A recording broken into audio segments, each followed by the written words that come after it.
All right, guys, welcome to another Q&A with another agent with Fast Lead who is absolutely crushing it. Raymond, how's it going, man? It's going good. How are you? Doing good, doing good. So for anyone who doesn't really know you yet, could you kind of give us a quick intro of, who you are, obviously the market you're in, and how long you've been in real estate? Yeah, so I started real estate years ago doing wholesaling. So that's how I got into real estate, fixing and flipping, wholesaling, and then transitioned into more on-market properties. Um, Went ahead and connected with you a little bit over a year ago, and then we started doing our buyer campaign with the new construction homes. And out of that, we've gotten several sellers and a lot more buyers out of it. And just last month, we were able to close 4 deals out of that campaign. 4 deals, that's awesome. And what do you got in the pipeline right now? Right now we got several nurtures, of course, since we've had a whole year worth of, data to collect. We're working with several buyers right now that are under contract and a couple of sellers as well that came in as buyers, but they're also sellers. So we have to first help them sell and then be able to buy a new home. That's awesome. And we'll have to touch on that because I know there's a lot of people who want to have like seller leads. But I definitely think there's plenty of sellers in the buyer opportunities as they come. So yeah, we'll have to touch base on that. But yeah, let's rewind a little bit. I remember when we were having that conversation, I think it was like a late evening where me and Yeah. you were just chatting and I mean, you seemed like you were ready to go and do it. You just had to pull the trigger on it. But can we talk about like before Fast Lead 2? Like what was your business like? Were you full time in real estate or were you doing more of the wholesale stuff? Yeah, what did that look like before?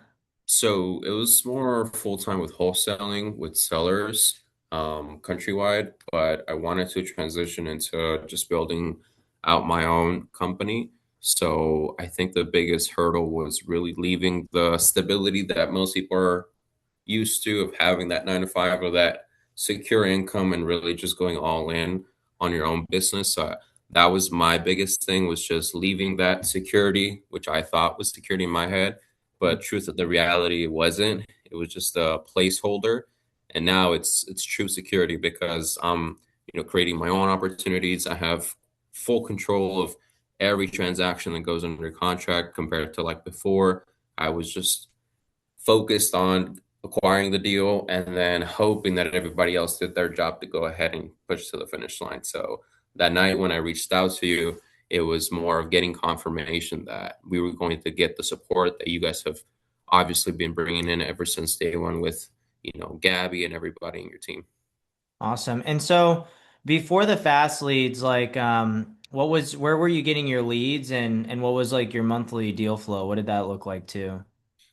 So with real estate, with my license, it was more of the traditional open houses or cold calling leads, which was something that was not sustainable at all. So jumping into pay per click, right, or pay per lead, was something new to me, and there's a lot of stigma online of it being not reliable or the leads being bad or everything that you hear nowadays. But truth of the reality is like Alan says best, find one niche and just really work it. So I went all in on pay per click. I haven't done any open houses in the last year at all because I'm so busy with getting back to all my leads, nurturing, sending homes.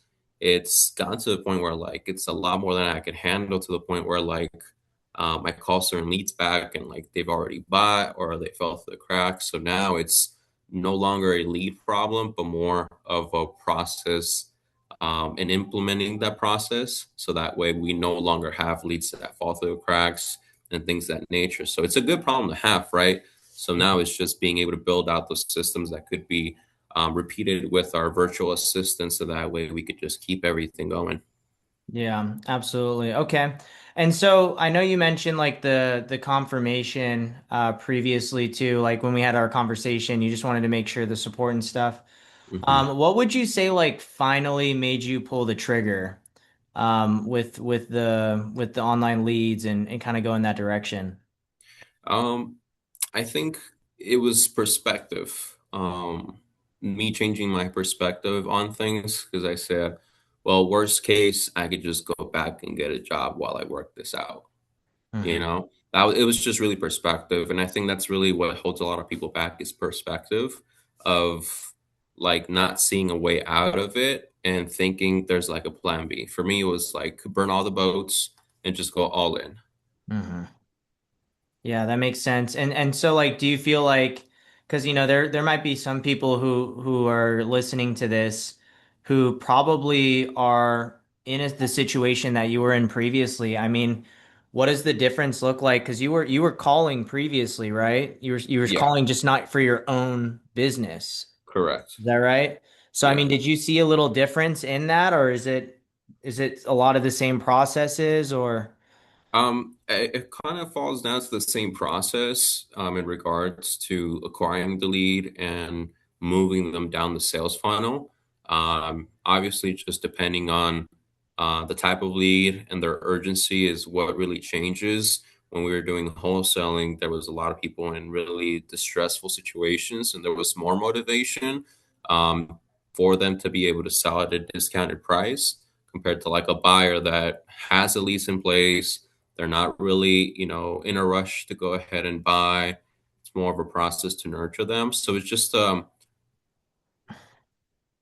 lead flow, because at the end of the day, you get those leads that are not ready right now, you work through them, but then you get one that's like, yeah, I have a lease ending in like a month, 2 months, or 3 months, and there was more urgency. So I think it's a very similar process to what we were doing before, but like you said, it's just making sure I have control of the whole process and actually calling for my own business instead of somebody else's.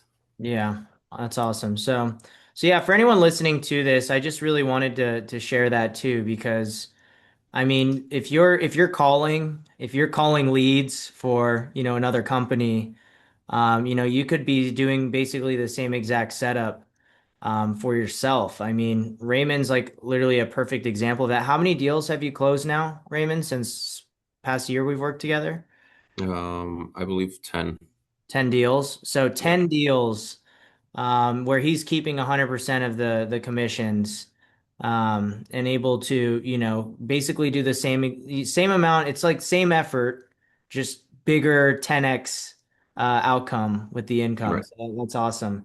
And so Ray, this kind of brings me back. Was it month? I remember it was like 4 months in, or was it 6 months in when you had your fourth deal you closed, or which one was it? Was it 6 months in you closed 4 deals? Let's see, one, two. No, I think it was like 4 or 5 months in.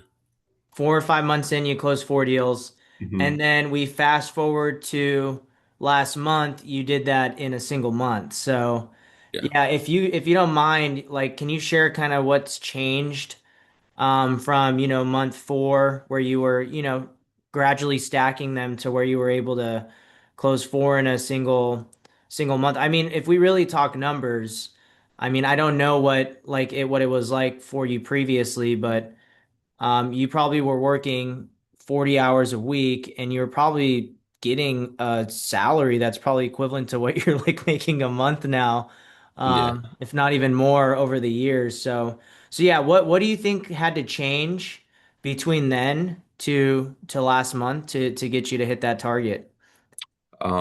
It was more of being able to be consistent with the follow up and collaborating.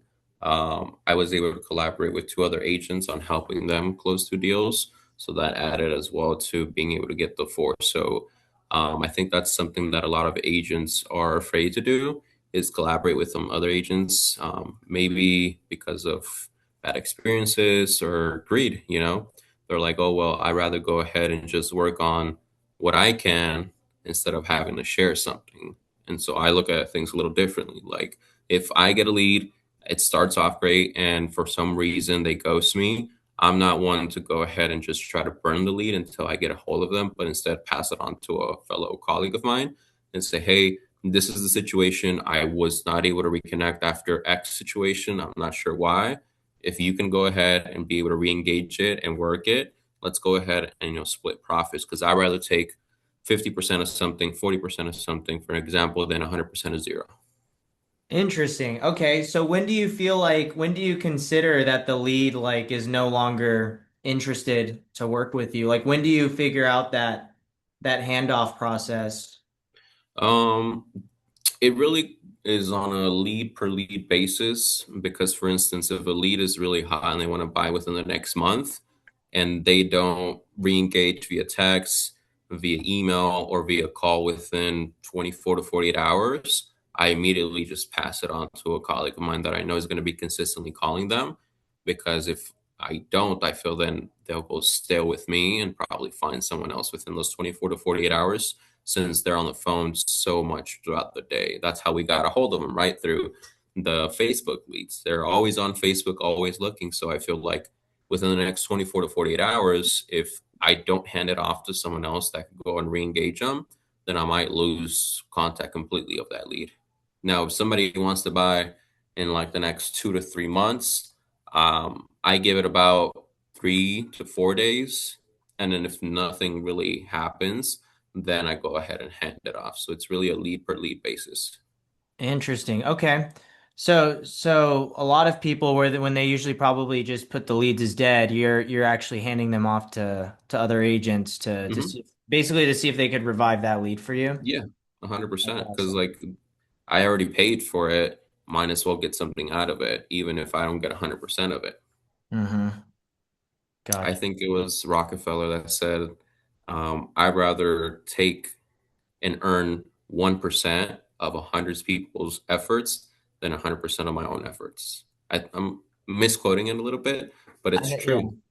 Yeah, no, it definitely is. And that's awesome. I didn't even know you're doing. I know you've done some with what? You've done a couple with like Eddie, Eddie, Andrew. Andrew. I'm actually working one with Andrew right now. Originally, this lady came in, she was super engaging with me, and then she just stopped responding and everything. And then Andrew reached out and he's like, "Hey, I have this person that I have to go ahead and hop on a call, but I have another, call with another lady. Can you go ahead and hop in?" It's like, "Sure." And I looked at it, and yeah, it was that exact same lead. And so instead of being like, oh, well, I had to leave first, I'm going to take 100% of it, I said, look, this lady originally came into my system first weeks ago. She stopped engaging, but now she's engaging with you. Let's just work on it. And now we have a listing agreement signed at 4%. They've already went and saw the new homes that they like that we sent.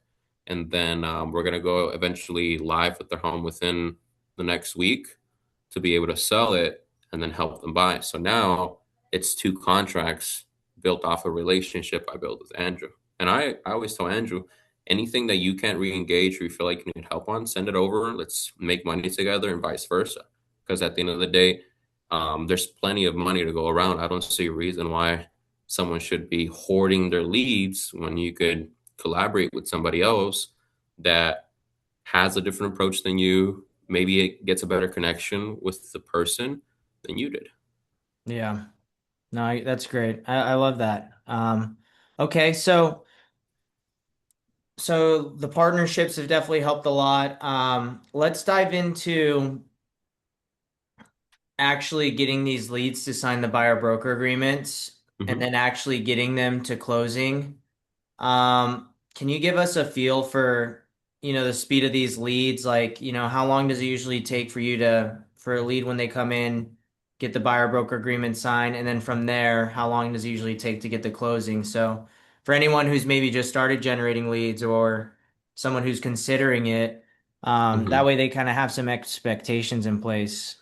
Yeah. So originally, the expectation I had was, oh, I'm not going to spend my time with them if they don't sign up by a broker. But truth of the reality is, they're not going to sign something with someone they don't know, but most importantly, hasn't built trust and a connection with them or provide them value, right?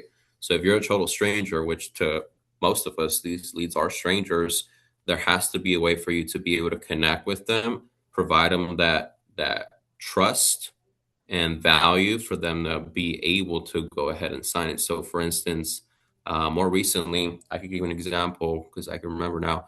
May 4th, I got a lead that came in. Her name was Irma, and we started talking, built some value, provided her with options. One of their biggest hurdle was breaking her lease.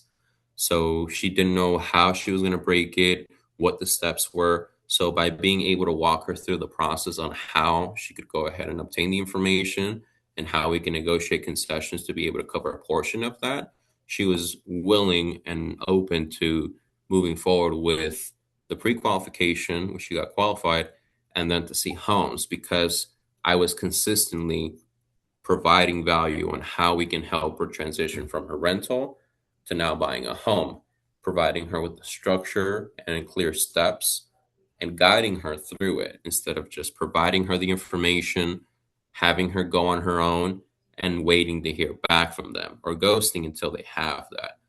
But instead, consistently following up. Like I had a week where I had to consistently call her to make sure that she reached out in person because when I was reaching out to the office, nobody was answering. Literally, I'd call like right when they open at 8, at 10, 11, 2, 3, 4, 5, and they'd never answer. So I told her, I said, look, I've done everything I can. I said, since you live there, just go and ask and see what their criteria is for you to break the lease. And so for like a whole week, it was just trying to get a hold of them to figure out what was needed to break it.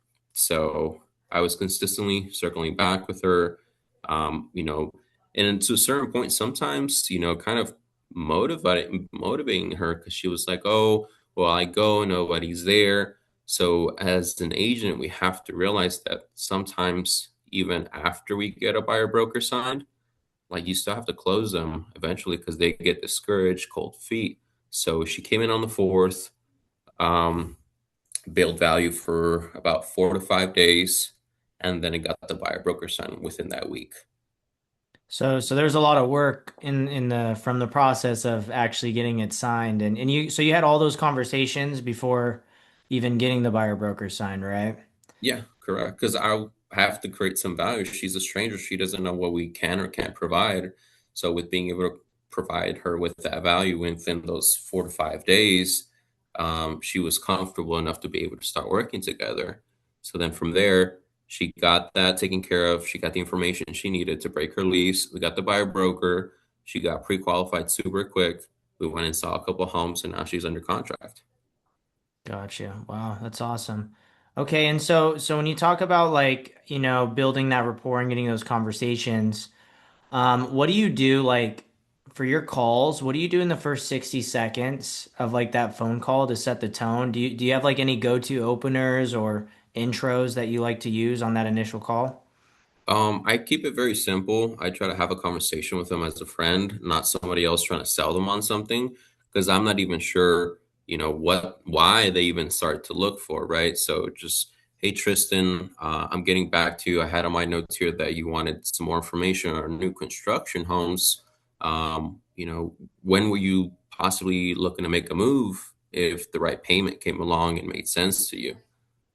So it's more of a curiosity approach, like, hey, what has you curious on even looking at homes instead of having to sell what I have? They already know that the rate is, low because of the ad. So being able to lead with some type of curiosity that would help them is able to open that conversation up. Gotcha. Okay, and so a lot of agents do struggle, like even with that intro, they might be like, "Oh, I'm not looking," or, and I'm asking because I've heard it before. Like, they'll be like, "Oh, I'm not interested," or any of those things. Like, what's your rebuttal to people when they kind of show a lot of resistance in the beginning? Because I've heard people like say they go from like, "I'm just looking" or "I'm not Mhm. interested" Yeah. to ending up working with you. What do you feel like are the main things that you're doing differently than other agents to kind of get over that too? Um, I think of myself whenever I go buy shoes, right? I want to buy shoes. Somebody comes up to me and they're like, hey, what are you looking for? And I said, oh, I'm just looking. Thank you. It's a natural response for us to say that because we don't want to get sold. So instead of pushing them to really tell me what they want, I just agree with them. If they're like, hey, I'm not interested, I go back and tell them, hey, I wouldn't be interested either if I didn't know what we had available. Like, n- I don't want you to buy right now, but if the right home did come along, what would interest you? Hmm. So it's more of trying to figure out how to break that sales resistance with them to be able to get a little more, just being able to buy yourself the next 5, 10, 15 seconds more without creating a lot of friction. And it's not always a win, you know? There's obviously people that still give you resistance, but how I see it is like, okay, there's a lot more factors that play into it, and it's just not me. Maybe they just weren't having the best day, maybe the best moment to call, something outside of my control hindered them to behave this way. So that way I don't go into a turmoil of negative thoughts of, oh, it was me because, and then start beating myself up. So instead, I'm like, all right, you know what? Maybe he wasn't having the best day, or maybe it just wasn't the best time to call him. I'll give him a call some other time. Hmm. And then I just move on to the next one. Gotcha. Because if we get stuck in that downward spiral of negative thinking because you think you did something, it's going to carry on to the next call. And the next call could be somebody that really is looking for your help. But since you're carrying that negative energy or thoughts into the call, it just messes you up. They can feel it. They can Yeah. sense it, huh? Yeah. So Okay. I think for us agents, learning how to reset as quickly as possible is key to be able to get into that next call with a fresh approach and fresh mind. Yeah. Absolutely. Well, then when do you like when it comes to like you did say some don't work out, how do you separate like the people who are serious um from the like the tire kickers, I guess you could say? And how quickly can you usually tell like if they're serious or not? Um, One would be like being able to see if they engage with the AI or not. Okay. So if they did engage, I feel like those are people that are more serious of potentially buying at a certain point compared to those that never engage with the AI. Gotcha. So that's kind of like your first tell is like even if there's one or two conversations, or two messages, I mean, you would be like, okay, this person's more in. There's some type of interest, yeah. So they're more open to having a conversation than someone that completely ignores the AI because Gotcha. they don't know it's AI. It's just to them, it's somebody having Yeah, a conversation with them, right? So we're in the 21st century. Everybody's always texting. So if you're not texting the AI back, there's a reason, and it's probably because you don't have enough interest to engage. got you. Okay, so that was gonna bring me to my next question because I was curious what your follow-up process looks like when leads don't book right away. Like if AI books it, that's great, but let's say it doesn't. Are you calling them? Are you texting them? Are you letting AI handle everything? What does that look like? So for me, still tweaking the process. I'm not perfect, right? So I always go to calls, right? So I reach out to them. I try to do it minimum twice a day. So that way I have a better chance of reaching out. Sometimes three, tries a day. So that way I could go ahead and catch them at different times, whether it's like in the morning, before they get to work or dropping off kids, around noon, lunch is what I'm thinking. And then after like 4 or 5, because I think they're off of work, is usually like my approach to be able to consistently stay in front of them, to be able to go ahead and catch them at a time that they are going to answer and be able to, move them forward. Gotcha. How do you organize that? I mean, you're getting leads every day. Like, how do you I'll know be what honest, to I'm not the build? most organized individual, so I try my best to put them on like a Google sheet and Okay. try to just go through them.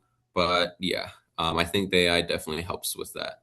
So do you hit like the day one lead, like the most recent leads first, and then you're calling them at lunch and then dinner time again? And Yeah. then after that, do you kind of just move on to the leads as they get older, or is that With kind of older leads, what I like to do is put them on the dialer and be able to call 3 lines at the same time so that way I could go through them quickly instead of doing click the call because I found if I go and try click the call, it's more time consuming Hmm. and I'm not getting as many contacts as I possibly can. So I upload a list of leads that have gone through their first call, no answer, second call, no answer, within the last, month, call all those, and then move on to like the previous month and go through those. Um, or what I like to do is bundle them up, like get all the leads from, say, this month all the way till January that are in those buckets that have not answered, and just upload them to the dialer and just go through as many as I possibly can. Gotcha. And so, okay, so you're using a dialer too. Yeah. So, okay. I didn't know so you're doing like a triple line dialer and you're just Hmm. going through all of the leads Yeah. every single day. Okay, and then as far as like the speed to lead, how fast are you typically responding to like the newer leads? I do my best to call them as soon as they come in, no matter where them at. Like if I'm at a showing or something, I try to create that space with that current buyer so that way they could see the homes. And I might be like, hey, check out the home. I'm gonna step outside and give you guys some privacy.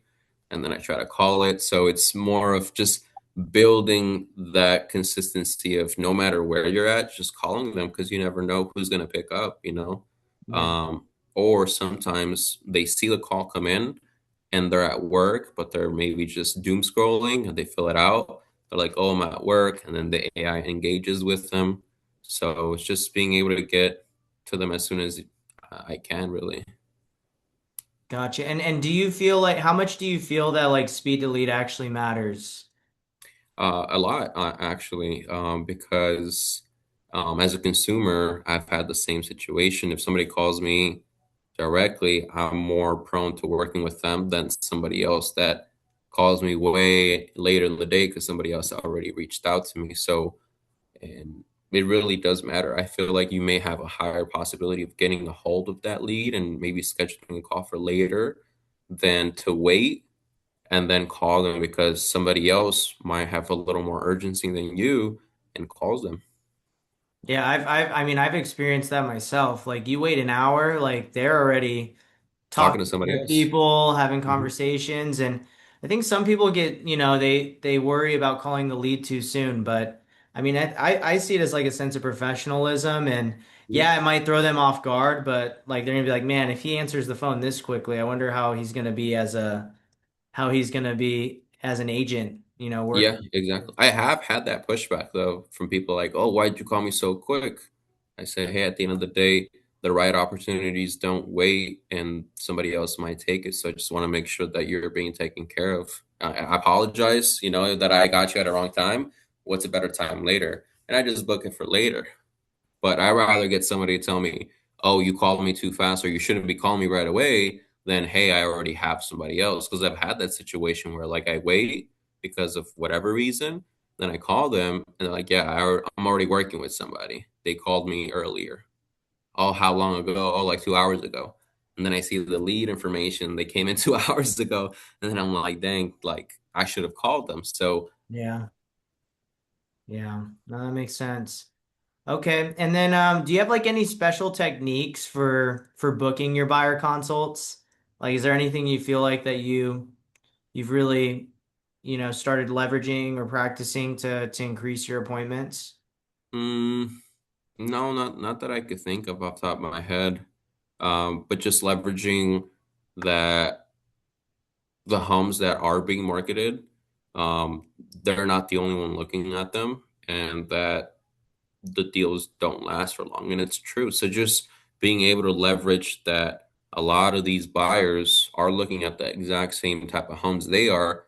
And if they really want to get the incentives that are being offered, the rates and the specific models with the upgrades, it's best for them just to hop on a call to be able to figure out how we can help them than to hesitate or wait and then later on be frustrated or upset that that home is no longer available and now they have to either give up something that they don't want, whether that's price, location, upgrades, or rate.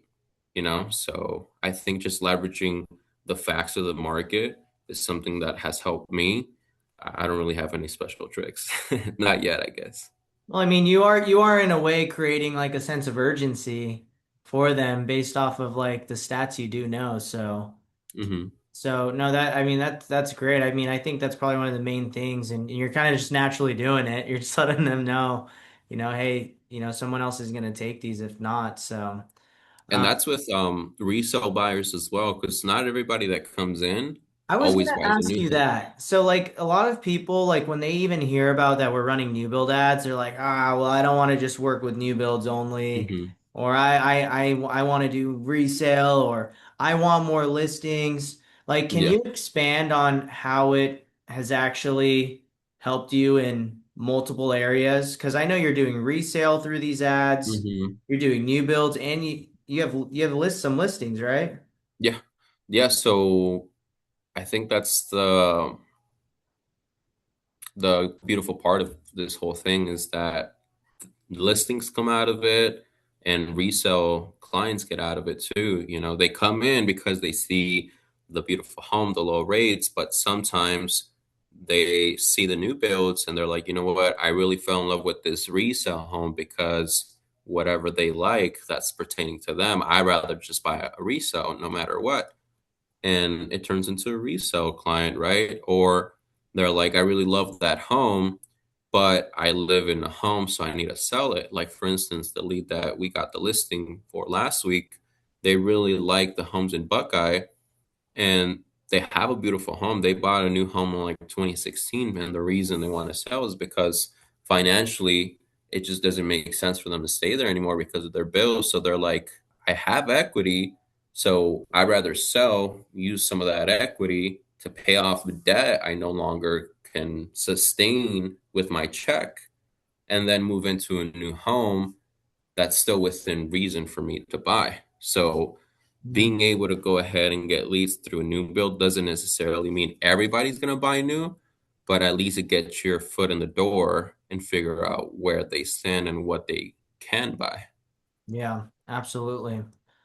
No, that's great because I think that's one of the biggest worries for some people when they see, but like and you kind of think of the same way too. It's like you mentioned, it's just an offer, like it's Hmm. just a way to get it's something that people can't say no to, and they opt in and kind of Yeah. just figure out what they want after that. So.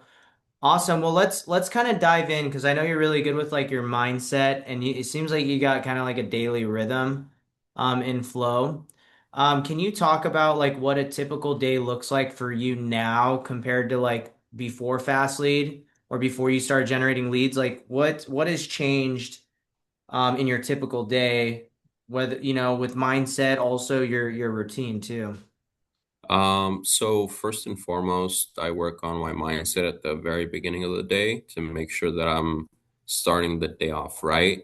Um, because in this business, like you're your biggest cheerleader, right? If you don't cheer for yourself or if you don't keep yourself in check with what you're going through mentally every single day, you're just going to work against yourself throughout the whole day. So, my first thing is making sure that my mind is right. So, I spend some time, 30 minutes, sometimes even an hour, just journaling, what I'm going to do or reviewing what I journaled the night before and reviewing it.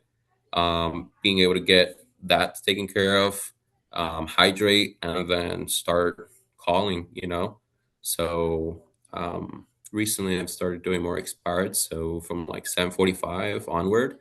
But if I'm not calling expireds, give buyers a call that came in overnight when they were doom scrolling. Or after 8, we can't call them. So then I call them in the morning and just be able to go through the newer leads, being able to get a hold of them for about an hour or two. And then from there, be able to fuel up, get a coffee, and then head to the office and then just try to consistently stay in that prospecting flow so that way we can go ahead and get more people. So it would be prospecting in the morning for about an hour, hour and a half to head to the office and then continue prospecting from like 11 to 1. And then from 1 to 3, just being able to go ahead and organize everything I did in the morning, whether it's callbacks on people that didn't answer in the morning or sending homes to people, and then being able to go ahead and start again prospecting from 3 to 8. Got you. So you weren't doing this previously though, right? Because you weren't generating leads yet. So is that kind of Yeah, like what changed in your, so you just started prospecting more, basically. and you said you added expireds on it too. Is that right? Yeah, a little bit in the morning. So I try to go ahead and add some expireds. And then in the evening from like 7 to 8, if I've gotten a good call block in with my buyers, I try to go ahead and pre foreclosures as well, since people are more relaxed at night, making dinner, more prone to answer my call. So that's something that I feel like consistently has helped me get consistent contacts and keeps me busy over like not doing it, because I've seen it in like waves where like I don't consistently call and at least hit 2 hours of calling time.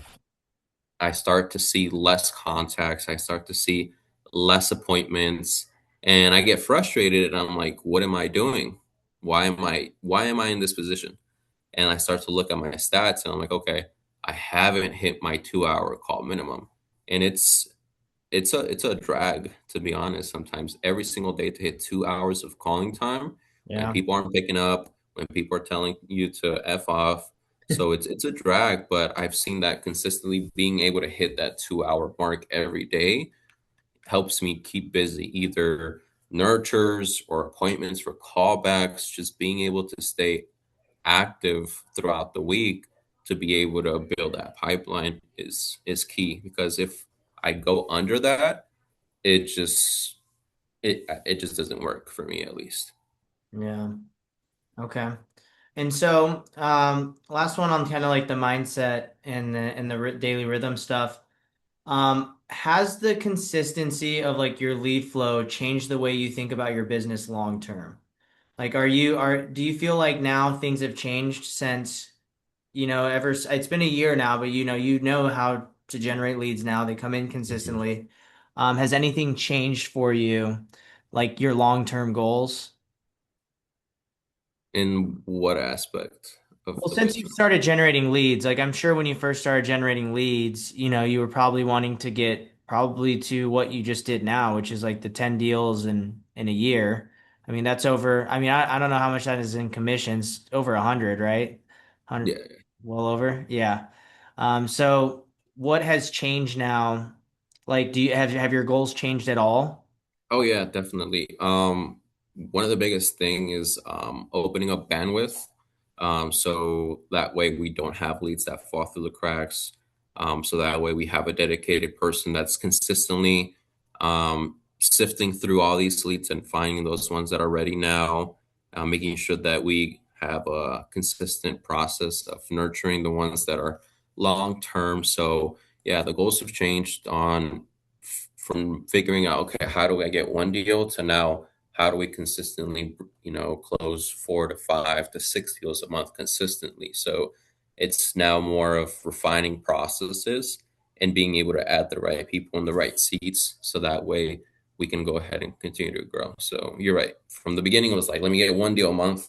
Now that's consistently, all right, we got one deal a month. It's now, how can we multiply that times 3 or 4 or 5? Which you're already doing. You just got to do it. I mean, you closed four last month, so just got to keep stacking them. That's awesome. So, okay. And, you've been with us like, and that's why I appreciate you hopping on today. You've been with Fastlead, like we mentioned earlier, like for a year now. So Mhm. it's been a while. What would you say to any agents that are on the fence or a little skeptical? Even like taking back to, when we were having our conversations and you were on the fence about it, like what would you say to those agents? What I would say is, think of your older self and the regret that you would have looking back on what you didn't do now at such a young age. Time's gonna pass regardless. So think of it as, okay, time's gonna pass regardless. Let me take that risk and go all in. So that way I don't live with the regret of what I could have been if I did do it. Hmm.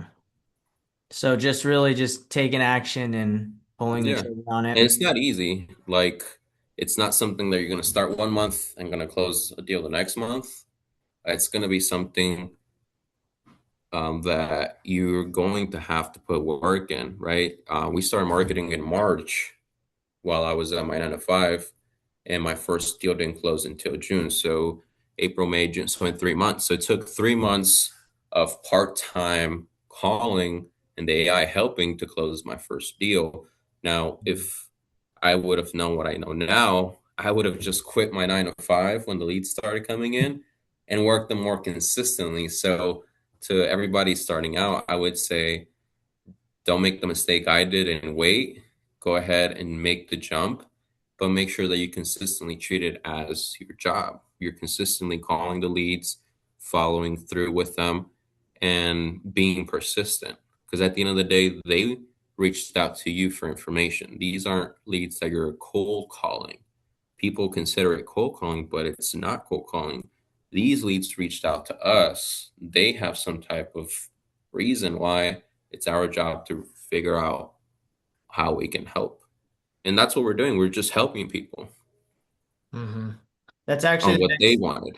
yeah, that's actually the next question I was going to ask you was if you could give yourself one piece of advice the week you started, generating leads, what would it be? So you would say just go all in right away. Yeah, like Don't, if I don't, we don't. started marketing on March, I think the leads started coming in like a week or two after in April. If I would have known what I know now, I would have just quit my 9 to 5 when those first 5, 10 leads came in, and I probably would have closed my first deal the following month in May instead of till June. But I think we are so conditioned of having that mentality of my job is security and working on my own business is not, where truth of the reality is the only security you have is what you have complete control of, which is your own business. Yeah, And to be honest, sometimes I've worked less than 40 hours a week, now that I think about it, to make the money that I've made now. yeah, Like within the last year, something I realized was like I haven't even been working on my full potential. So that's another big goal, that shift for me. It's like, all right, now that I know what I could do with less than 100% of my effort, what can I accomplish now by being able to put 100% of my effort? yeah. 100%. Well, what are your goals this year? Where are you going to take the business? So this year we're going to go ahead and consistently close 3 to 4 deals a month. Hmm. We're going to go ahead and hire 1 to 2 agents um, to be part of the company.